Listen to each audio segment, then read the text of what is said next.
Hello, my name's Tom Mayers. I'm president of the Longboat Key Historical Society, and we've done a series of videos that we call Longboat Key Reflections.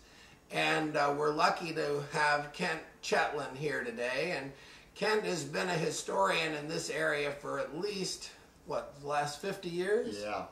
And has various interests in different areas of history, but you know, he's covered the history of Anna Maria, Longboat Key, Bradenton, and Sarasota, and he's just a real great resource for us to have, in that he's done a lot of research and a lot of interviews with people over the years, and we're fortunate to have Kent here sharing with us some of his background. So he's going to tell you some of his own history here, and then we'll go to the material that he's brought and go over that. So this is Kent Chetlain, and I'm Tom Mayers with the Longboat Key Historical Society. I hope you enjoy this. Thank you, Tom. Well, I've been in Florida here since 1949. I was originally a native of Illinois. I was born in the West Suburban Hospital at Oak Park, Illinois. And Oak Park is probably made famous by the fact that it's the birthplace of Ernest Hemingway. And also, it was the town that Frank Lloyd Wright, the famous architect, and scandalized when he ran off with the wealthiest man's wife to Europe, and they didn't get married. But anyway, I came to Florida to finish my last 2 years at the University of Miami in 1949, graduated in 51, went to work for the Sanford Herald as a reporter, desk man, and a sports editor. Then I went from there to sports editor of the Orlando Star, which was owned by the Orlando Sentinel. And I decided I had to pay bills, so I went to work for Tropicana, and they were merchandising the little cartons of orange juice in vending machines. And we went into the schools and became a great rager for a while, and then ultimately I wound up in Bradenton when they turned that all over to the vendors and dairies. I came to this area in 1957, and I was witness to some of the early historic moments. The day they opened the first Cortez, the current Cortez Bridge, was a Sunday in March of '57, and I and my family were driving out to the beach for Sunday at the beach pavilion up there in Holmes Beach. And we drove across the old bridge, and I liked to not think that we could make it. We turned over to our right, and we saw the procession of elephants with the girls on top going down to the opening.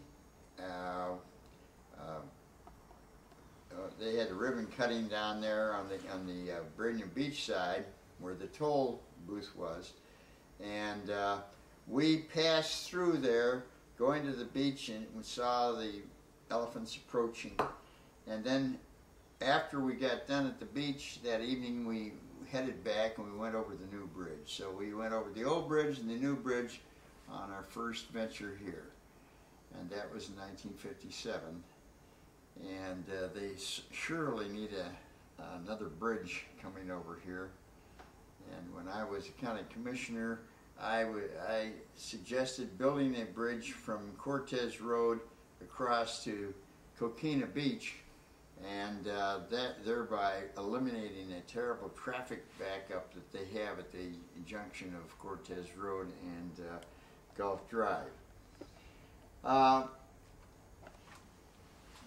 I worked for the Bradenton Herald. I worked for the Islander. I worked for a time at the Tampa Tribune and Florida Trend Magazine. So I've had a wide variety of jobs, and I always was interested in the area that I was working in, wherever it was, and I always read up as much as I could of the history of that. So I have followed, and then for many years, in fact, almost the last 28 years, I wrote a real estate column for the Longboat Observer, and so that opened another window of my career. Well, you always included some history, which was nice, in your column on real estate, and that was a really nice feature, and I enjoyed looking at your, different observations. Well, I would have certain times when there were very few real estate transactions to report. In order to pad it out, I dug down in my archives and so forth, and came up with some historical vignettes that I thought would be appealing to people. I happened to be a copy boy at the Miami Herald my senior year at University of Miami, and became acquainted with an Associated Press writer by the name of Gene Plowden. And Gene went back to the days of the Sarasota Tribune, when he broke in the early 30s, coming to Sarasota and reporting for that paper before it was merged with the Herald. The Sarasota Herald, I think it was about 37 or something. And Gene was very interested in the Ringling Circus, and he became very good friends with the Ringling people. And after he retired, he wrote a book called Those Amazing Ringling Brothers, and it's out of print now, but I can assure you that it's one of the finest and most interesting and well-written books on the Ringlings. Well, people ask me about the early days here and what it was like, and I told them that it was a lot of circus people and baseball players. Yeah. So we had some great baseball players. The greatest in the country would come down here for the winter and that's true. And do do some baseball training in this area, and then with Land's End here, when we had the business, there were always people, either baseball players with really interesting talents, or people from the circus that would just walk on their hands all the way down the dock, or do a backflip, just standing backflip. You would look at these great gymnasts, and they were all circus people. I asked your mother, Fran Mayers, years ago, about Guy Pascal, and she said, well, the first time I ever met him, he came into my house walking on his hands. Well, they used to drink a lot in those days, so that was another thing they asked, is what they did in the old days, and I said, well, they swam and fished and drank and had a good time. I think that's nice to think of them having a good time. And he was the first mayor of Longboat Key. Yes, that's correct. And he had to fight with some people over that. I understand that they had some fist fights to see whether we should become a town or not. Yeah, that's true. And you did a lot of audio tape recordings, because I know we had some at the museum. From just you interviewed my mother, and you interviewed some other people. Yes. Now, what happened? Do you have those, or what? I think that if I one time gave them to Ralph Hunter so he can make copies. I said, go ahead and make copies of these for the Historical Society, but I want to keep the original. And I think I have most of those originals. I interviewed a number of people. Howard Ridyard, who was, I think he was a city commissioner for 20 or 30 years. Right. And there were other people that I interviewed, and well, we'd like to work with you, to get copies of those, so that anything that you have that we don't have, it would be nice to get some copies. I remember, interestingly, we have quite an association with prominent people throughout the country. For example, Ephigene Salzburger, whose father, Adolph Ochs, was the man that rejuvenated the New York Times.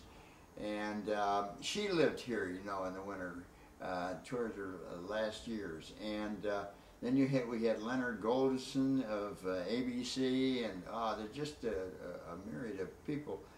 I remember when I was sports editor of the Braden Herald, I had an assistant, and he had come to this area and gotten a job. I think it was either at the Far Horizons or it was at the Colony Club.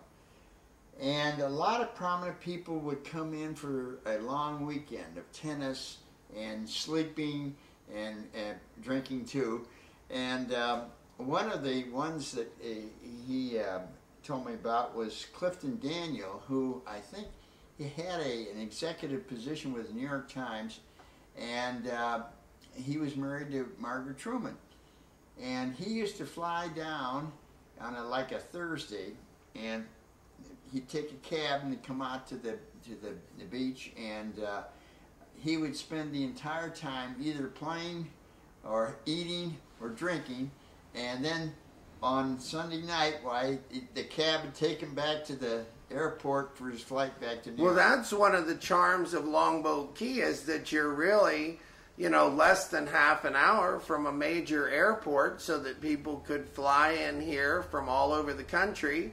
And within, you know, half an hour, 15 minutes, they'd be out on the beach and able to have a vacation, and then get right back on the plane and go back and, you know, just have a real short trip to the airport. Yes, that's true. And you mentioned about the fact that this area was connected with baseball, because the Boston Red Sox trained for many years in Sarasota. And of course, in Braden, they've had a number of teams like the Cardinals and Phillies and the Red Sox, and that's been one of your big interests over the years. I know you used to do a column on sports. Yes, and it's been very rewarding. I got to know a lot of people like Ted Williams and so forth, and one of the things is a ritual with the Red Sox when they trained here. Even before World War II, was they came out to this restaurant that the Johnsons used to... Yeah, Millie's. Millie, yeah. And Millie apparently was quite a character, and she entertained a lot. Well, Mother said that she was a Gibson girl, which I guess was like in Chicago or something like the Rockettes. Yeah. And that she was a heavy-set woman, but apparently she had a nice figure for a heavy-set woman. Yeah. And her husband was rather diminutive, and so Mother said whenever there was a problem at the bar, Millie would be the one who threw the person out the front door. Yes, she was famous, and the Red Sox as a team would come out to their restaurant at least once or twice during the spring training each spring, and they would have a big fish dinner. And of course, Millie entertained them, singing songs and other things. And well, that wasn't that restaurant wasn't 100 yards from here, right where we're videotaping this interview. It was across the road. Right across the road. That was my understanding. It was before my time, but a lot of famous players like Bobby Dorr and Pinky Higgins and Joe Cronin and Joe Vosmick. A lot of these ball players, they had come here and they knew and were familiar with them. Well, I think the restaurant was known as Millie's or the Johnsons, where their last name were Johnson. Yeah, Johnson. And then it burnt down in 1968. Wow. Because my father was sick with cancer, and he died in 68, and he was the one who told everybody there's a fire. And he apparently, through the reflection in the window or something, could see a fire, and there was a fire over there. So now we have a lot of material to cover, so I will just go ahead and shift over, if you don't mind. Yeah. Is there anything else you wanted to say before we do that? No, I think that's... Okay, I'm going to just pause for a second here. So this is some of the material that Kent has brought, and the first pictures are. Go ahead, Kent. This is. All right. The picture, the top picture here is of Thomas Mann, and he was the first homesteader on Longboat Key.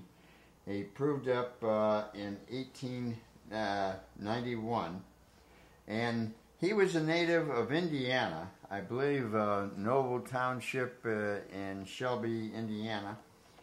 And prior to the Civil War, he took his family and they went up to Minnesota in Stearns County. And it was Thomas Mann? Thomas Mann, yes. Right.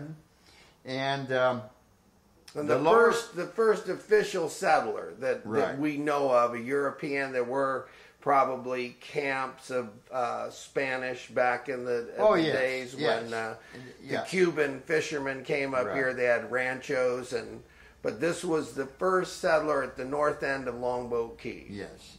And you had to live on the property at least 5 years in order to qualify for a grant to the title of the property. Now, he claimed an area that, when the surveyors got finished, that comprised 144 acres, more or less. And it covered from the Gulf to the bay. So essentially, what became the Long Beach Village was on his homestead. Now, this second one is a picture of his house. Yes. Now, would that be him sitting there? Yes, that's Thomas Mann sitting Right. there on the left, and that's a picture of the house. And of course, it is very reminiscent of the way the Indians made their little. Just using the materials Yes. that were at hand. Yeah, basically the roof was made up of palm fronds, and they put them so thick that they were waterproof underneath. And Thomas Mann, as I started to say, took his family to Stearns County, Minnesota, which is in St. Cloud, I think, in Brainerd, that area, just northwest of the Twin Cities. And then the war came along, and Mann went into the service, and his wife remained with the children in Minnesota. And they had a rough time of it, and I have a letter. It was written by Mrs. Thomas Mann's wife, pleading for him to answer her letters. And anyway, somebody asked me, why did they come down to Florida? You know, and I said, well, it's obvious you haven't spent a winter in Minnesota. Mm-hmm. So, anyhow, that was the driving force. They wanted to go someplace where they didn't have to wear a lot of clothes, and it wasn't, and the weather was nicer, and so they came down. All right, now give me a second to just shoot. Okay. The sleepy older village at the north end of Longboat Key has a distinction of being the Key's oldest continuous settlement. Its origins date back more than 100 years to when Thomas W. Mann moved his family from the river community of Manatee for the abundant living at the north end of Longboat Key in 1885 to become the island's first homesteader. But even before the first white American settlement began there, Indian mounds bear evidence of a long-standing Indian presence, preceding the coming of the Spanish conquistadors in the 1500s, and later the arrival of the Cuban fishermen, who evidently established a seasonal fishing rancho and Indian trading post. Florida's barrier islands and coastal shoreline were important to the Cuban fishermen and coasting mariners as a base for fishing operations, because of the ready source of drinking water from shallow wells or flowing artesian wells. The first tangible evidence of Spanish presence at the north end of Longboat Key was uncovered in 1941 by Gordon Whitney, founder of the Whitney Beach Resort in the mid-1930s, while building a driveway for his home on Bayou Hammock across Bishop's Bayou from Whitney Beach. Whitney unearthed two bushel baskets of mineralized wood and scraps of metal, later deemed to be the remains of a Spanish scout boat, presumably that of Jan Anesco, the Hernando de Soto's advanced scout, whose boat reportedly wrecked in this area the year before the Spanish conquistador made his historic landing at or near the mouth of the Manatee River in May of 1539. Carl Bickle, the former president of United Press Wires Service and author of the entertainingly authoritative book Mangrove Coast, believed that Hernando de Soto's advanced scout Juan Anesco and his crew were the first white men to explore the Sarasota and lower Tampa Bay area in 1538 and probably recommended the site for De Soto's landing the following year. Following the conclusion of the Second Seminole Indian War in 1842, the United States government continued to pursue its Indian removal policy while opening up most of Florida's peninsula previously reserved for the Indians for settlement under the Armed Occupation Act. American settlers soon began moving into the former Indian reservation south and central Florida, pushing those remaining further south into the Big Cypress Swamp and the Everglades. The movement of settlers south into what became the sprawling Manatee County followed two paths. One, by land down the Peace River Basin from Bartow to Fort Meade in Arcadia. And two, by boat from Tampa and Cedar Keys down the lower Florida Gulf Coast and up the Manatee River and down Sarasota Bay through Boca Grande Pass into Charlotte Harbor and up the Peace River to Fort Ogden. Hoping to find his fortune and claim a homestead, Sarasota's first white American settler, 22-year-old William Whitaker, made his initial foray down the west coast of Florida with a party of Tallahassee land seekers about 1843. Journeying as far south as the north end of Longboat Key, they observed a palm shack there on the bay side and went ashore, encountering a lone inhabitant, a Spaniard making his living by fishing and selling his sun-cured products to the Cuban traders who occasionally stopped at his lonely abode. As it turned out, this was not just any ordinary fisherman. He was Jose Elazarri, a Spanish-born naturalized citizen of the United States who, as a member of the state's first militia, fought as a Florida Ranger in the Second Seminole Indian War. He also served as a territorial assemblyman from the Monroe County, which includes Key West, in 1841 to 42, and was a temporary customs appraiser at Key West in 1839, a position he later sought for the Tampa Bay area while fishing out of Longboat Key.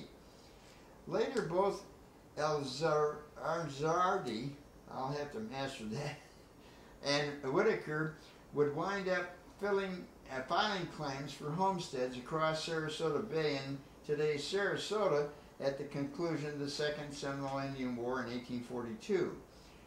While Elazardi failed to prove up on his claim, Whitaker, joined by his half-brother Hamlin V. Schnell, earned title to 199 acres at Yellow Bluffs on what is now Whitaker Bayou, a quarter-mile north of today's Van Wezel Theater of Performing Arts.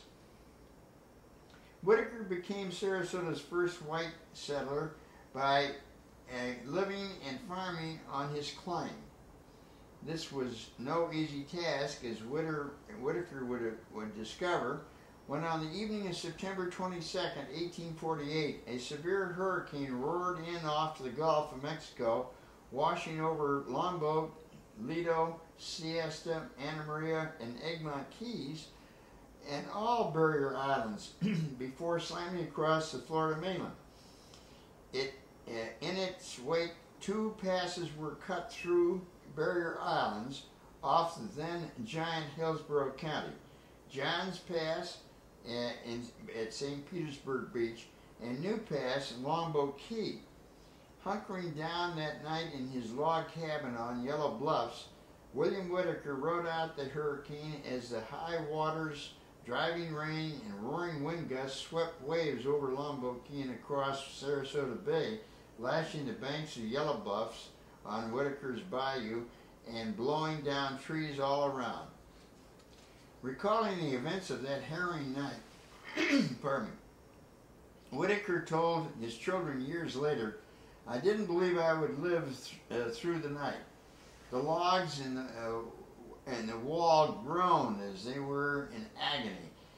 Every minute I thought they would be tumbling down on me." The next morning the hurricane had blown by, and as Whitaker emerged, he gazed out across Sarasota Bay toward the sandy beach on Longboat Key. But where he kept his fishing nets, all he saw was open water of a new channel to the open Gulf that had been cut through the island, severing the lower end of Longboat Key from Lido Key. Whitaker called the new storm-forged channel, quote, New Pass, a name that persists to this day. So this is part of a book that this will be a chapter in a book that you're working on? Well, it was. I never finished it, and unfortunately, I'm afraid that age is not in my favor. All right, let's take a break for a second. Let me know when you're ready. Okay. William Whitaker's older half-brother, Hamlin Snell, a politically inclined attorney, left his and Billy's Sarasota homestead to return to Tallahassee after his election as state senator for Hillsborough County from the Manatee District. Snell later rose to become president of the Florida Senate in 1854, 9 years after Florida had achieved statehood. Snell rightfully should be regarded as the father of Manatee County, for it was through his influence that the legislation was introduced and passed while he was president of the Florida Senate, creating Manatee County from the southern half of Hillsborough on January 9, 1855. A year later, Snell would return to Tallahassee representing Manatee County in the Florida House of Representatives, whereupon he was immediately selected Speaker of the House by his peers in 1856. It would be another 125 years before Manatee County Solon would again be named Speaker of the Florida House of Representatives, when Terracea Island's Ralph Hayman achieved this distinction in 1981 and again in 1982. Although Snell served as president of the Florida Senate in 1854, he was serving from Hillsborough County, so the honor of being Manatee County's first president of the Florida Senate goes to Senator John McKay, a Republican of Bradenton, who was chosen by his peers to preside for the legislative year of 2000. At the time the United States acquired Florida from Spain in 1821, following the signing of the 1819 Adams-Onis Treaty, the federal government reserved all of Florida's offshore barrier islands for potential military fortifications in the case of the war. And to that end, I might point out at this juncture that Robert E. Lee went over to Egmont Key and surveyed Egmont Key and Fort DeSoto area for the federal government in 1829. Thus, at the conclusion of the Second Seminole Indian War in 1842, settlers were prevented from filing homestead claims on the barrier islands of Longboat, Anna Maria, Siesta, Casey, Egmont, Passage Keys, confining homestead activity to the mainland. This ban was not lifted until sometime in the 1880s, and even then, in some instances, the federal government never surrendered title to all of these offshore islands. A local example is Egmont Key, which to this day is still entirely owned by the United States federal government. As a result, it wasn't until 1885 that Longboat Key's first homesteader, Thomas W. Mann, moved to the north end of the key on Longboat Inlet or Pass. A native of Shelby County, Indiana, Mann married and moved to Minnesota before the Civil War. He fought in the Union Army and returned to Stern County, Minnesota, St. Cloud after the war. His wife, Mary, died in 1866 after giving birth to their fifth child. Because of ill health and sickness in the family and the severe cold winters, Mann decided to move his family to Florida. They descended down the Mississippi by boat to New Orleans, where they encountered a group of other families headed to the Manatee River section. The Manns joined them, arriving at the village of Manatee in 1872. A year after the Sarasota postmaster, Massachusetts-born Charles Abbey, was murdered by the Sarasota vigilantes in December 1884, the 61-year-old man, a Yankee and a Union Army veteran to boot, moved from his Manatee River home near present-day Braden Castle to the north end of Longboat Key. There is some indication the move was dictated by a desire to avoid the native hostility toward northerners and be left alone on this island paradise where fishing and game were abundant and crops could be grown virtually year-round. A picture exists of a man seated by the palmetto and frond-thatched shack, which is you've shown, which he had fashioned for his first home in 1886 amid the jungle surroundings that characterized parts of the north end of Longboat Key in the 19th century. Among the trees that rose above the undergrowth and palmettos were cedars, live oaks, and palms. Most all this vegetation and undergrowth would be leveled on the north during the abortive Florida boom of the 1920s, in which land was cleared for building homes and finger-like lots were pumped up behind wooden seawalls. During the frightful yellow fever epidemics that swept Florida in the summers of 1887 and 1888, killing nearly a fifth of the population, Mann urged his grown children to leave Manatee and bring their families to Longboat to escape the fever. The family legend has it that they did just that and thus escaped the deadly viral disease. Mann's grandchildren have left us with a description of the idyllic life then on Longboat Key. Quote, "We would go out early in the morning and gather turtle eggs from the fresh nests. We would turn the turtles on their backs and then choose one for the pot before setting them free to return to the water. We gathered sea grapes and scallops." I imagine today turtle people would be upset about this. Well, people I think have a hard time imagining Longboat Key as being somewhere where they would grow vegetables and fruit, but out on the islands here you have like a natural radiator effect. So during the winter it actually moderates the winter, so when we get cold fronts that come through, it's actually colder in town or inland. And out here, the water is like 60, 50, 60 degrees, and it actually warms the environment. So it only makes sense that they would grow fruit and vegetables out here. Under the terms of the United States Homestead Act of 1862, a claimant had to build a home, live on and farm the land for 5 years before receiving title to his claim. Mann variously listed as a mechanic and later as a carpenter in the census records, also farmed.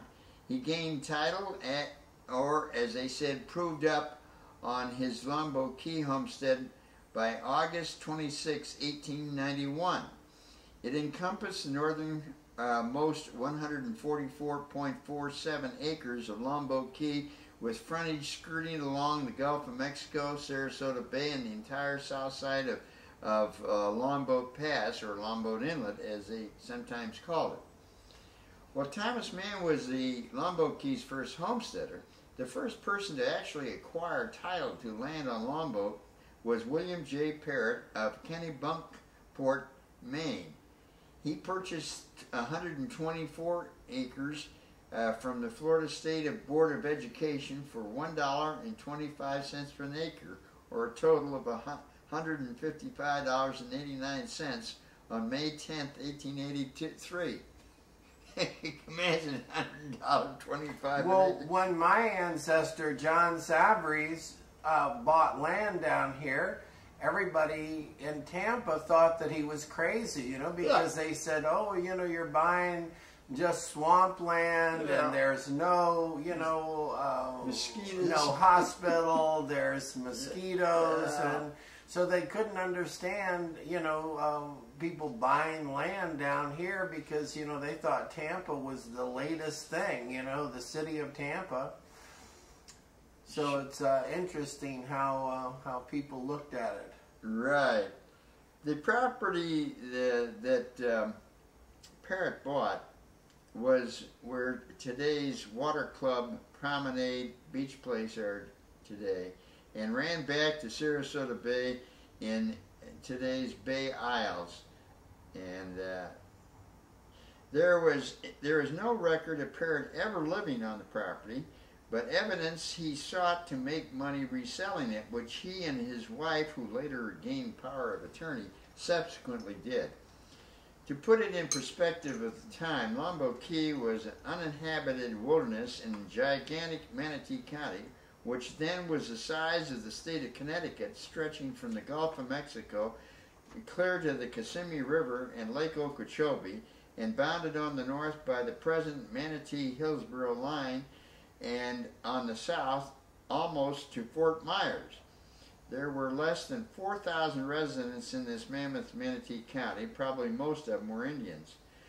The county seat had been moved inland after the Civil War from the community of Manatee, or East Braden, on the south bank of the Manatee River, to Pine Level, which is about 10 miles west of Arcadia. At the time of Parrott's purchase in 1883, Florida's governor was Democrat William D. Bloxham, serving the first of two separate four-year terms.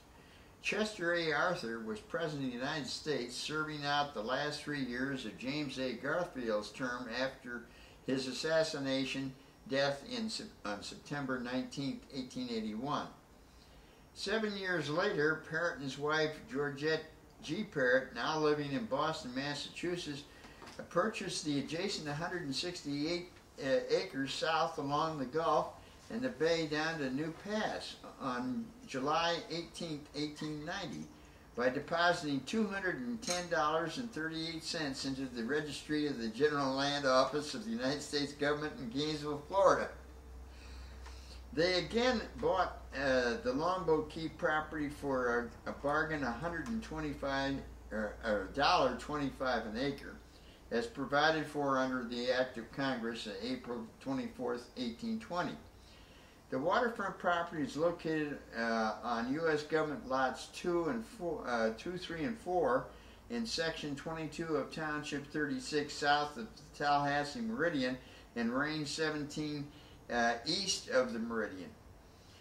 Mann's second son, the ill-fated 34-year-old James William Mann, moved to Longboat Key in 1893 to stake a claim on 143 acres of land to the south of his father's tract in the Sleepy Lagoon, Whitney Beach, Emerald Harbor, and the shore area.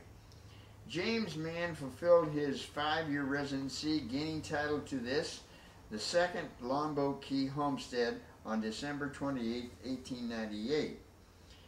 James William Mann not only farmed and fished, but was considered a skilled carpenter, mechanic, and boat builder, and spent most of his time in living in Cortez or on Tatiana. Yet the state census of 1885 simply listed his occupation as a sailor. Ironically, this same state census, a decade later, does not list a single member of the Mann family for its 1895 compilation. Could it be that the family was living on Longboat Key and the state census takers simply did not get out there? I think that's probably the truth. Besides his home on Longboat Key, James Mann also lived for a time in nearby Tatiana before moving to Cortez, where he had a reputation for being a skilled boat builder. Earlier in the year 1898, the U.S. battleship Maine, supposedly on a goodwill mission to Cuba, exploded mysteriously and sank in Havana Harbor the night of February 15th. 284 American sailors and officers were killed.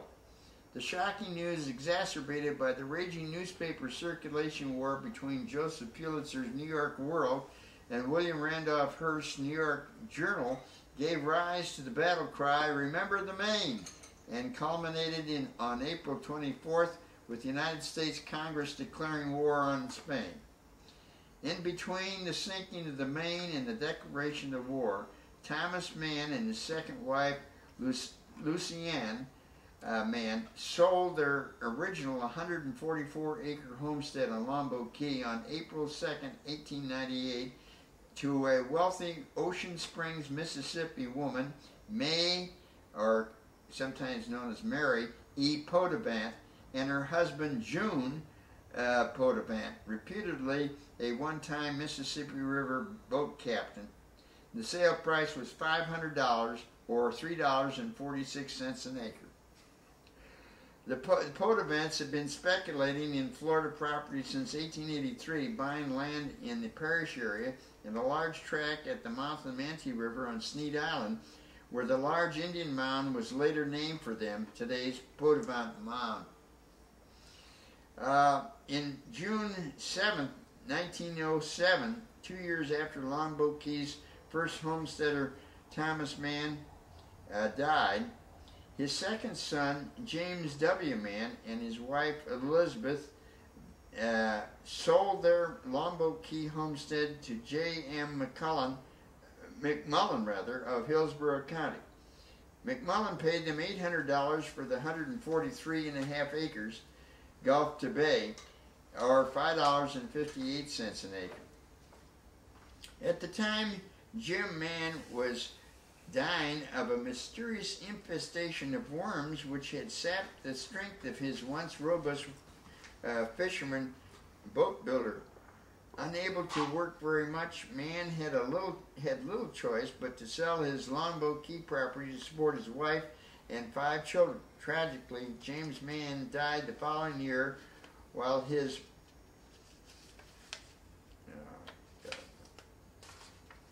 doctors stood by hopelessly, unable to combat the strange massive infestation of internal worms.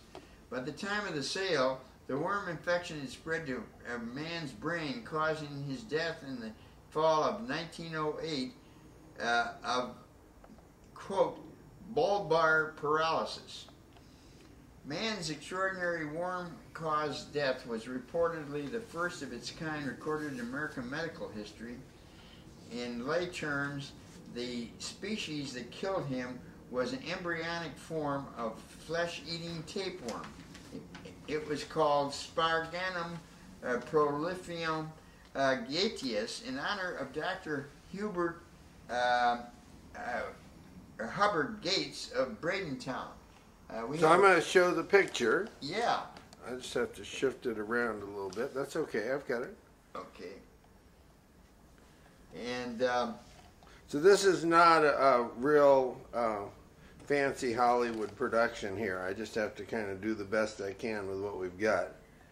But there's the picture of the article from the paper, and that's the doctor talking about the case, right? Yeah, Dr. Gates. And I believe Dr. Wenzel bought his practice in 1937 when he came here from Wisconsin.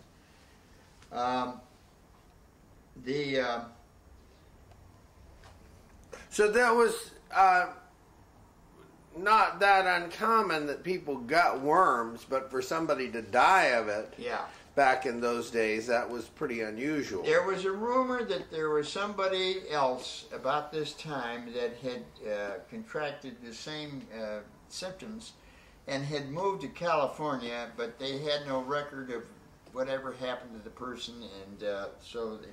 But now today, if you get worms, they send you to a specialist who deals in that, like a parasitologist. Yes. I had tapeworms one time. I had to go to a parasitologist, and he said it was from my sister Michael making sushi from salmon in Alaska. So he said there are two types of tapeworms. One's pork and one's fish. Huh. And so it had to be one or the other. And once they identified that, then it kind of ruled out the... They named this particular species of tapeworm after Dr. Gates because he was the first one to report it in June of 1907. Dr. Gates discovered the rare malady in April of that year after being summoned to Mann's Cortez home to treat him for a severe case of dysentery. While conducting a routine examination of the patient, Dr. Gates was startled to find a mass of hanging tissue on Mann's left shoulder, chest, and abdomen and back. Asked what it was, Mann replied, "Worms." "Worms?" Dr. Gates exclaimed incredulously. Never having seen anything like this before, he performed an autopsy, or a biopsy rather, on one of the many nodules, and indeed found one thread-like worm or two encased in the lymph-filled viscule. Opening some more nodes, he discovered they contained from 1 to 3 worms. They were all of different shapes. Some were flat and made of segments like miniature tapeworms with budding process from the side, so I could not tell the head from the tail. Others were round in part and flat in other parts with thread-like connections between them. They had limited movements when first extracted from the sac by contracting and extending the budded ends. In papers delivered to the Florida Medical Association at Ocala in 1908 in Pensacola and in 1909, Dr. Gates described this unusual case and his findings. When I first examined him, I noticed the nodules under the skin, which had somewhat the appearance of acne, yet not showing points of congestion as in that disease. Newly formed pimples produced itching. Some were so close to the surface that by scratching it would rupture the cyst and the worms would be squeezed out as formless white mass. I found this not to be a formless white mass, but living worms by placing them in a glass of water. They were free to move and assume different forms. By close examination, I found that they were not only under the epidermis, but in the connective tissue, glands, and muscles. And in some portions of the body, especially in the groin over the in the groins over the abdomen, on the left breast and back. They were in such great abundance as to make tumor formations, connecting the skin and deeper structures in one mass. Immediately after Mann's death, his body was packed in ice and taken to the rear of the Pillow drugstore in the old village of Manatee, East Bradenton, where Dr. Gates and Dr. Tolliver M. McDuffie performed an autopsy on the victim's body. They discovered that nearly half of Mann's left brain was a mass of worms. While undergoing observation in Tampa 4 months before his death in October of 1908, 49-year-old man experienced extreme fatigue and slight exertion, plus inhibiting paresis and gradual paralysis of his right side. I might add that in this talk that Dr. Gates gave to the Medical Association, he pointed out several factors that I didn't quote in here. And that was that he asked the patient when was the first time he noticed these things. And he said, when I was a young man, he said, we had just moved to here, and he said, we were out hunting in the woods, and I had this itchy thing, and I scratched the thing on my shoulder, and that's when I observed the worm coming out of there. And he said that it progressively got worse as it went on, and of course they have no way of treating anything, they never seen anything. Dr. Gates said that when he first reported it to Washington, they wrote him back. There had only been one other case like this, and that was involved a woman in Japan, and she had it on her thigh, one of her thighs, and the thing that they observed about both Mr. Mann and this woman, their basic diet was fish, and the assumption was that they ingested the eggs or whatever the thing, and it spread that way. Well, we have just about 10 minutes or less left. So if we could, let's just sort of go over and make sure that you didn't bring any material today that we haven't covered. So I'm just going to take a break for a second. Well, that was a chapter from a book that Kent's been working on, and let's hope he gets it completed and that we can all read it. But it was nice of him to share that with us. And then we're just going to talk a little bit about the history here and some of the people. And, you know, when we turn the camera off, Kent and I are just constantly talking about the old days and some of the characters here. So, you know, between Millie and the first mayor, you know, who, you know, Guy Pascal, who was, I think he had a conservative talk show program. Yes, he had. Like on the radio? Yes, he did.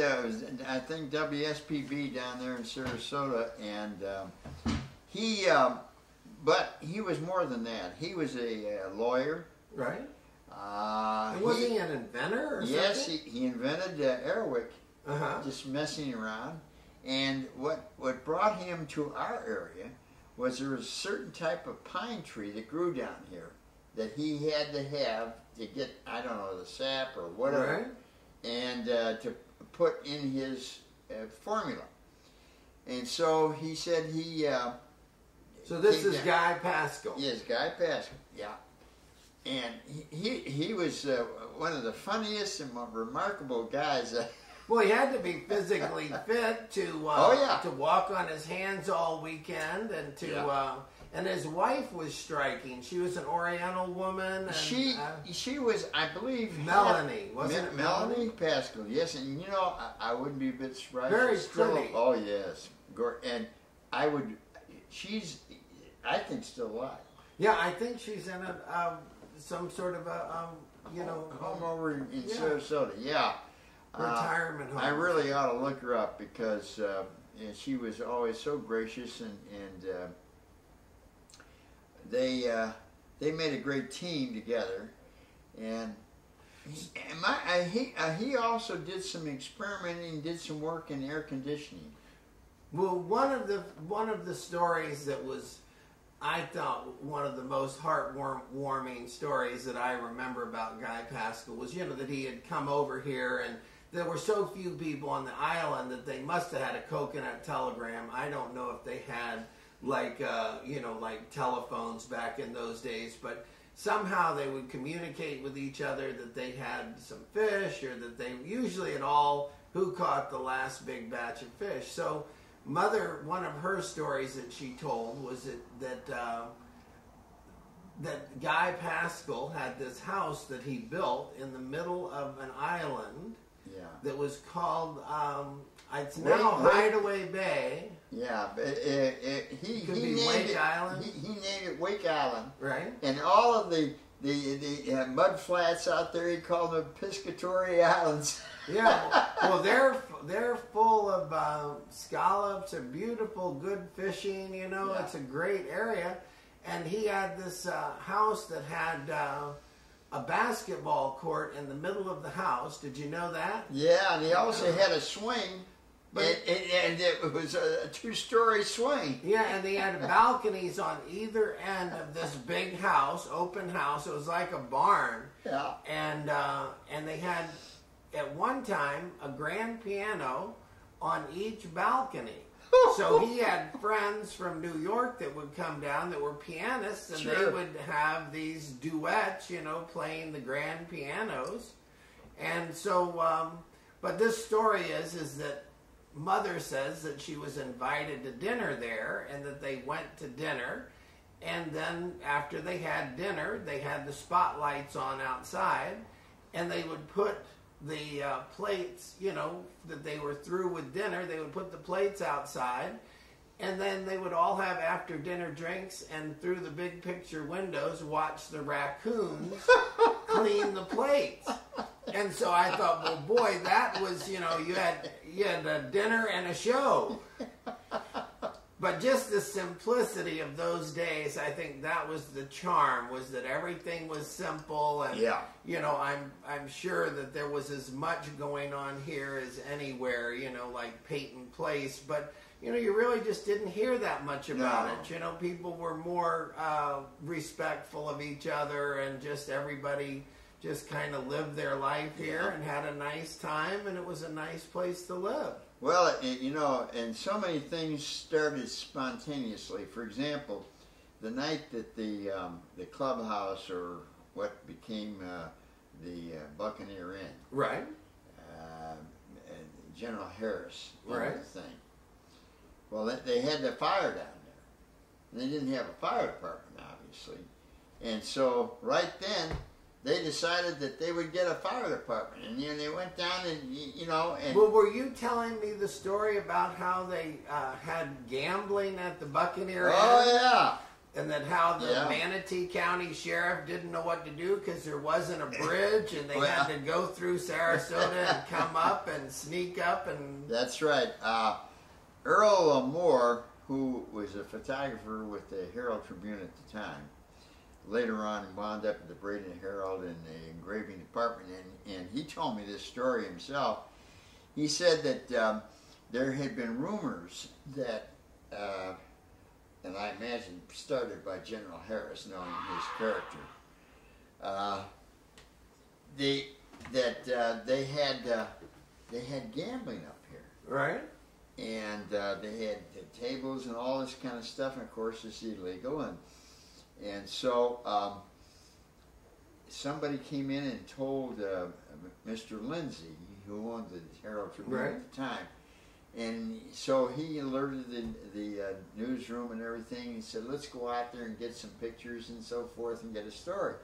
So they went out. They went out there, and of course it's on the Manatee side of Longboat Key, which is the jurisdiction that the chief law enforcement officer is the sheriff of the several county. Yeah, Manatee County.